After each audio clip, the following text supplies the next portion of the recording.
Assalamu alaikum. My name is Zohair Abbas Wadiwala and I am 12 years old. Bismillahirrahmanirrahim. Karbala. Karbala is the story of Imam Hussein alayhi salam's stand against the tyrant Yazid. Imam Hussein rose against Yazid not for power but to uphold the spirit of Islam. When Yazid ibn Muawiyah became the caliph of the Muslim Ummah, he asked Imam Hussein for his allegiance to him. Yazid was a very bad man. He did not follow any of the teachings of Islam.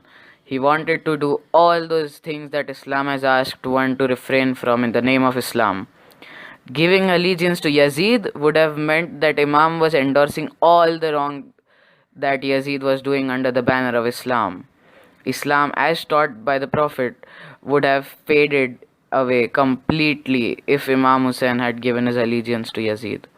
Hence, the Imam refused to give Yazid his allegiance.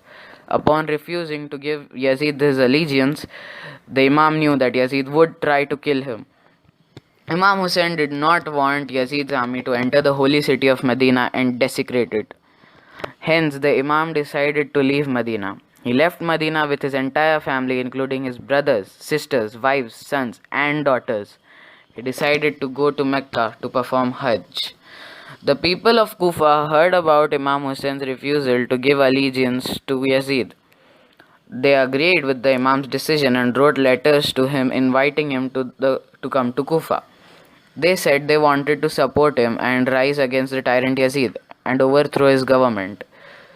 So Imam Hussein first sent his companion Muslim ibn Aqil to Kufa to check if everything was correct and everything was fine. When Muslim ibn Aqil reached Kufa, approximately 18,000 people were there to support him. But somehow, Ibn Ziyad got into Kufa and started threatening the people of Kufa that if they support Imam Hussein, they will all be killed. Then slowly everyone turned to Ibn Ziyad's side and Muslim ibn Aqil was martyred. In Mecca, when the Imam was performing Hajj, he came to know that mercenaries sent by Yazid had entered the Haram and were waiting for an opportunity to kill him inside the Haram. The Imam did not want his blood to be shed near the holy Kaaba. He therefore converted his Hajj into Umrah and immediately left the city of Mecca and started to move towards Kufa.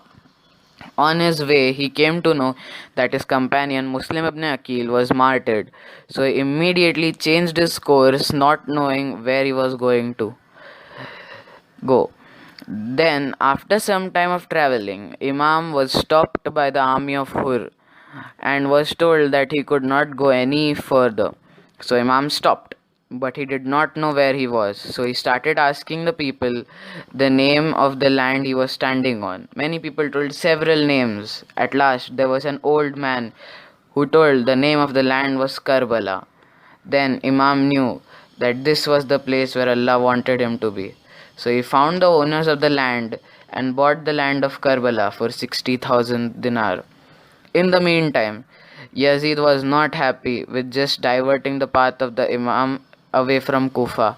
He wanted his allegiance at any cost, and if he could not have his allegiance, then he wanted his head. He knew that with the Imam alive and opposing him, he would never be able to rule the way he wanted. Besides, it was his intention to kill the Imam to avenge his forefathers, who were the Kafirs in Mecca. During the time Holy Prophet Sallallahu Alaihi Wasallam,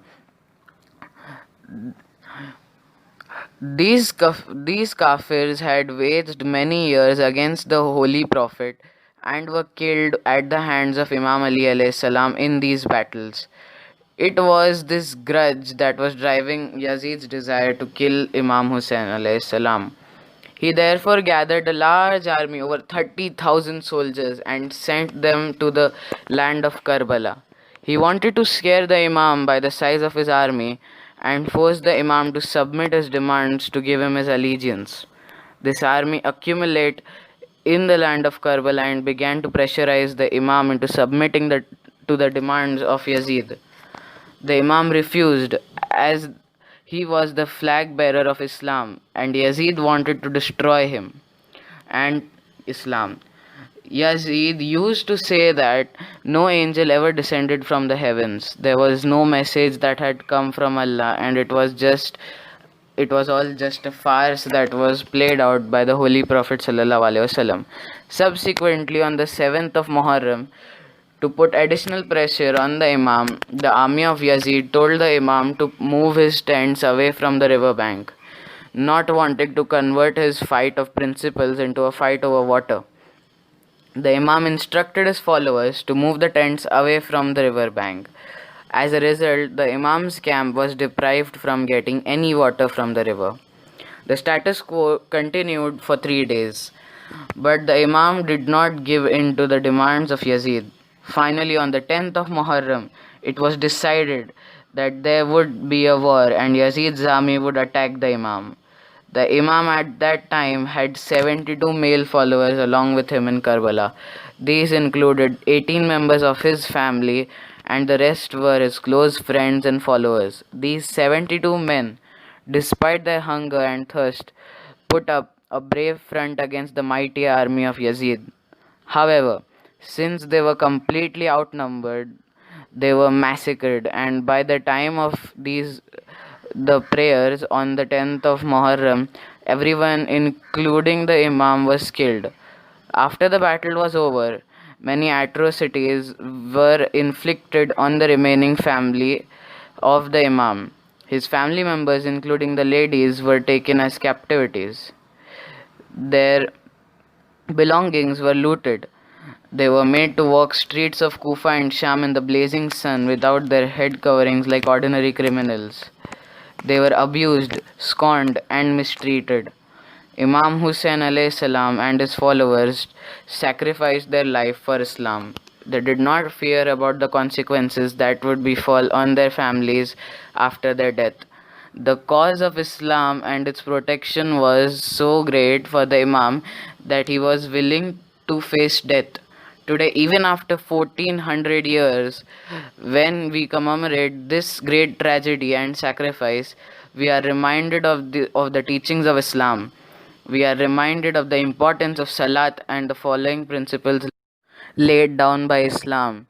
The incident of the Karbala teaches us to stand up against tyranny. It teaches us to uphold the truth. The Imam saved the religion by sacrificing his life. His sacrifice is so great that even after over 1400 years it is being commemorated. Every year, millions of Shias gather together and remember this great sacrifice. Islamic teachings are imparted during these remembrances. This has ensured that true religion is never forgotten. Islam lives because of this great sacrifice. Today we are following this great religion, and I am speaking about this incident because of the sacrifice made by Imam Hussein alayhi salam. If the incident of Karbala would not have taken place, then maybe the true religion would have faded away into oblivion. Today we have a religion and have a hope to attain salvation because of this tremendous sacrifice and tragedy.